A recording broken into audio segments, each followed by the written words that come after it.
20 मई यानी आज विश्व मधुमक्खी दिवस है। आज ही मधुमक्खी पालन का आधुनिक तरीका इजाद करने वाले एंटोन जॉनसा का जन्म हुआ था। उन्हीं की याद में ये वर्ल्ड बी डे मनाया जाता है। इसका मकसद मधुमक्खियों के महत्व, योगदान और उनके संरक्षण को लेकर जागरूकता बढ़ाना है। एक अनुमान के मुताबिक दुनिया में 33% खाद्य उत्पादन मधुमक्खियों पर निर्भर है, क्योंकि ये परागण में मददगार होती है। इसके अलावा मधुमक्खियों से मिलने वाली शहद, मोम और रॉयल जेली जैसे उत्पाद भी किसानों के लिए अच्छी आमदनी के स्रोत हैं।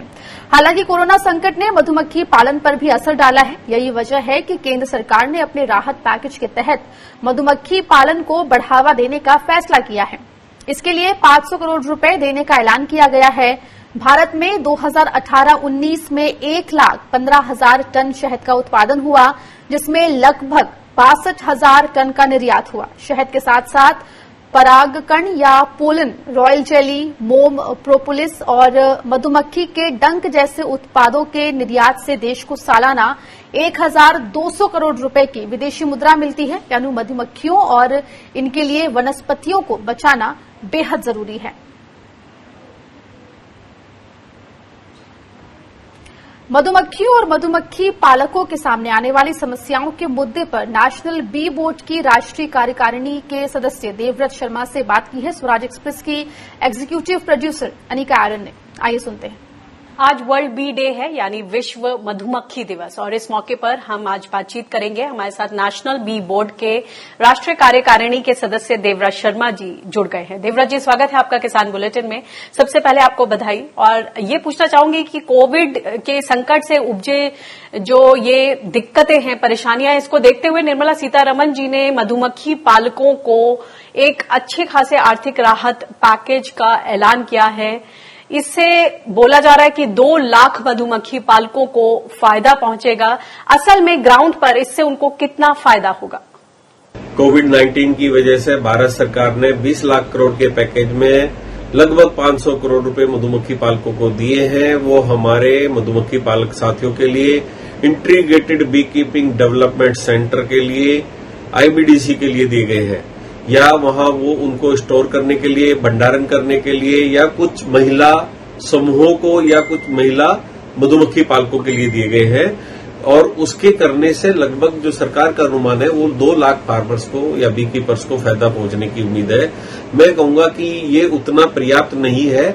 मैं आपके माध्यम से बताना चाहूंगा कि मधुमक्खी पालकों को आज इस वक्त तुरंत उनको कुछ न कुछ सहायता की जरूरत है, और वो हम उनको एक क्रेडिट कार्ड के माध्यम से भी दे सकते हैं। यदि सभी मधुमक्खी पालकों को 1,000 रुपए प्रति बीहाइव दिया जाए तो उनको एक ऑक्सीजन में फीड करने के लिए, या अपने माइग्रेट करने के लिए, या कोविड-19 से बाहर निकलने के लिए उनके लिए एक अच्छा हो सकता है। ये बताएं कि इस कोरोना के संकट में, लॉकडाउन के दौरान मधुमक्खी पालकों को क्या दिक्कतें आ रही हैं, और उनका इस राहत पैकेज से कोई वास्ता है? देखो, अभी जो कोविड-19 जो स्टार्ट हुआ, इससे हमारे मधुमक्खी पालकों को शुरुआत में काफी प्रॉब्लम आई, क्योंकि हमारी सभी मधुमक्खी पालकों की जो कॉलोनी थी, बी कीपिंग एपेरी थी, जो बीहाइव एपेरी थे लगे हुए थे, वो सब राजस्थान में सरसों में या हरियाणा में लगे हुए थे, धनिया की क्रॉप में लगे हुए थे, या सहारनपुर या हमारे नॉर्थ में लगे हुए थे। हम उन सभी को माइग्रेट करके हिमाचल या जम्मू कश्मीर या उत्तराखंड या ऐसी जगह लेके जाते हैं जहां लीची, यूकलिप्टस, बरसीम, शीशम या दूसरे ऐसे पेड़ मिल जाते हैं, या मल्टीफ्लोरा। लेकिन इस दौरान वो माइग्रेशन नहीं कर पाए, तो एक माइग्रेशन का जो लॉस हुआ है, इससे कुछ प्रोडक्शन में कुछ थोड़ी सी कमी आई है। और कोविड-19 का इफेक्ट ये है कि बाद में परमिशन मिली है, माइग्रेट भी कुछ लोगों को किया, लेकिन उनको क्वारंटाइन कर दिया गया जाके। उनको जैसे ही उन्होंने बीहाइव अपने उतारे, तो वहां लोकल लोगों ने उन्होंने कहा कि ये बाहर के लोग आए हैं, इनको क्वारंटाइन कर दिया जाए, तो उनको 14 दिन के लिए क्वारंटाइन कर दिया गया। तो कुछ मधुमक्खी पालक वहां माइग्रेट ही नहीं कर पाए।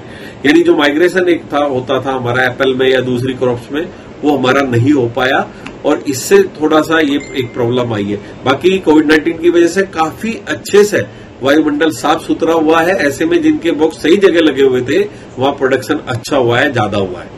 लंबे समय से मधुमक्खी पालक ये डिमांड करते रहे हैं कि उनको भी किसान का दर्जा दिया जाए।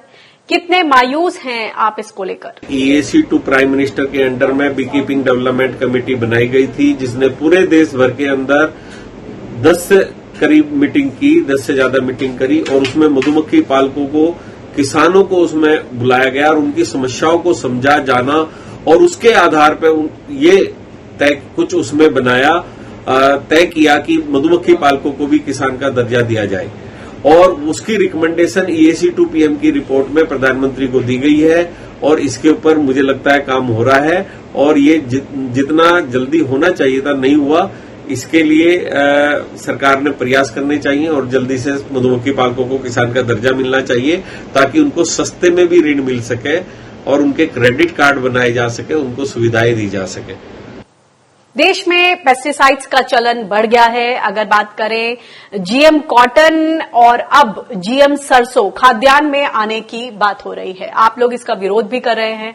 क्या आशंकाएं हैं? मधुमक्खियों को किस तरह का खतरा है और इससे आम लोगों के अस्तित्व पर क्या खतरा है? इन सारे डॉट्स को कनेक्ट करके समझाएं। जो GM क्रॉप्स हैं, हम उनके सभी मधुमक्खी पालक विरोध करते हैं क्योंकि हमारा अगर जो शहद है, जो सरसों का मेन शहद है, वो पूरा एक्सपोर्ट होता है क्योंकि वो पूरा क्रिस्टलाइज हो जाता है, वो पूरा जम जाता है, वो हिंदुस्तान में खाया नहीं जाता। हमारे देश में भ्रांति है कि शहद जम गया तो चीनी है, तो ये सबसे बड़ी भ्रांति की वजह से उस शहद को हम यहाँ बेच नहीं पाते। वो पूरा शहद हमारा यूरोप और US को जाता है और वो लोग हमारे GM के उल्टे अभी सर्टिफिकेट मांग रहे हैं जब से उन्होंने शक हुआ है कि GM की टेस्ट रिपोर्ट दे दो। GM की टेस्ट कराना पड़ता है, GM की टेस्ट रिपोर्ट देनी पड़ती है, वो GM चेक करता है तब वो हनी खरीद रहे। अगर GM आ गया तो यहां से पूरा हनी का एक्सपोर्ट ही पूरा बंद हो जाएगा और ऐसे में पूरा मधुमक्खी पालकों की सभी की जो है रोजी रोटी छिन जाएगी और वो पहले से ही कुछ उनको अच्छे प्राइस नहीं मिल रहे हैं हनी के इंटरनेशनल मार्केट की वजह से। अगर हमने अपनी सभी क्रॉप्स में आत्मनिर्भरता लेके आनी है तो हमें मधुमक्खी पालन अपनाना पड़ेगा और जो हमारी BDC की रिपोर्ट है, बी कीपिंग डेवलपमेंट कमेटी की जो रिपोर्ट है, उसके हिसाब से आज देश के अंदर 30 लाख बी कॉलोनी है जबकि 20 करोड़ यानी 200 मिलियन बी कॉलोनियों की आवश्यकता है। यदि हमारी ये सारी देश में हमारी ये कॉलोनियां इतनी हुई तो हमारे देश में किसान खुशहाल होगा और जो वर्तमान में जो प्रधानमंत्री जी का जो सपना है किसानों की आय को डबलिंग करने का, उसी के ही माध्यम से, केवल बी कीपिंग के माध्यम से इसको डबल किया जा सकता है। जी, जैसा कि प्रसिद्ध वैज्ञानिक आइंस्टाइन का भी ये कहना था कि जिस दिन इस धरती से मधुमक्खियां खत्म हो गई उसके लगभग 4 साल बाद मानव जाति पर भी खतरा, उनके अस्तित्व पर खतरा मंडराने लगेगा। इसलिए कोशिश की जानी चाहिए कि प्रकृति के हिसाब से जैविक खेती की जाए और उसी हिसाब से जो खेती बाड़ी है उसका ख्याल किया जाए क्योंकि उत्पादकता भी मधुमक्खियों के रहने से है। बहुत बहुत। वही मधुमक्खी पालन में आ रही समस्याओं को लेकर देहरादून के मधुमक्खी पालक रोशन मौर्य से फोन पर बात की है स्वराज एक्सप्रेस की एग्जीक्यूटिव प्रोड्यूसर एनिका आयरन ने। आइए सुनते हैं। जो बेसिक चीजें हैं वो आपका क्या सुझाव है, कहां से शुरू किया जाए? अगर इसको इन्होंने जैसे बोला कि आत्मनिर्भर बनाना है, लोकल को वोकल बनाना है, तो शहद की इंडस्ट्री तो छोटी छोटे मधुमक्खी पालक देश भर में है। अगर इस पर ध्यान दिया जाए तो ये बहुत अच्छे से आय को दुगनी कर सकती है खेती की। तो क्या सुझाव होने चाहिए टू बिगिन विद? आपने बोला कि MSP तय हो, और कुछ सुझाव आपके क्या बता रहे हैं आप? देखिए सबसे पहले तो हमारा कहना है कि सरकार मधुमक्खी पालकों की तरफ ध्यान दे। जो शहद मधुमक्खी पालक उत्पादन करता है उसको सीधा खरीदे सरकार और समर्थन मूल्य इसका घोषित करे। ठीक है जी। और जो नकली शहद बाजार में बिक रहा है, शहद के नाम पर सिरप मिल के बिक रहा है, बड़े बड़े ब्रांड है उसका बिक रहा है, उस पर अंकुश लगाए, टेस्ट लैब करे, स्वास्थ्य विभाग जो द्वारा हर जिले में बाजार में जो उपलब्ध शहद है उसकी निगरानी करे। ये कुछ चीजें हैं जो इससे कि नकली शहद पर अंकुश लगेगा। अगर सरकार सक्रिय होगी तभी होगा, अगर सरकार सक्रिय नहीं है कुछ नहीं हो पाएगा। आप इसमें कितना पोटेंशियल देखते हैं? जैसे कि सरकार ने अभी बोला है, प्रधानमंत्री मोदी ने खुद बोला है कि लोकल को के लिए वोकल बनना है, आत्मनिर्भर बनाना है। तो जो ये शहद बनाने की इंडस्ट्री है, जो मधुमक्खी पालक है, वो एग्रीकल्चरल आय में दोगुनी करने में अपना कितना योगदान दे सकते हैं? कितना पोटेंशियल है इस इंडस्ट्री में? देखिए मधुमक्खी पालन अगर कम हो जाएगा तो ये सोचिए कि जो कृषि उपज है वो आधी हो जाएगी। अगर मधुमक्खी पालन पर सरकार बढ़ावा देती है, इस पर ध्यान देती है, तो नेचुरली जो हमारी कृषि उपज है उसमें तो बढ़ोतरी होगी। मधुमक्खी जाती है, फूलों पर जाती है, परागकण फैलाती है, एक फूल से दूसरे फूल पर जाती है, फलों के पेड़ों पर। तो इससे ना सरकार ये किसानों की आय दुगनी हो सकती है, बड़े आराम से होगी। किसानों को जो दर्जा दिया जाए मधुमक्खी पालकों का, इसको मधुमक्खी पालक के बीच में आकर के सरकार को उनकी समस्याएं जाननी चाहिए। ये नहीं कि दिल्ली में बैठ करके सब कुछ तय होता है। और हम तो किसान मधुमक्खी पालक क्या है कि बागीचों में टेंट लगा के रहते हैं, सेल्फ क्वारंटीन होते हैं, 2-3 लोग रहते हैं। तो हम लोगों से आकर की समस्या समझी जाए।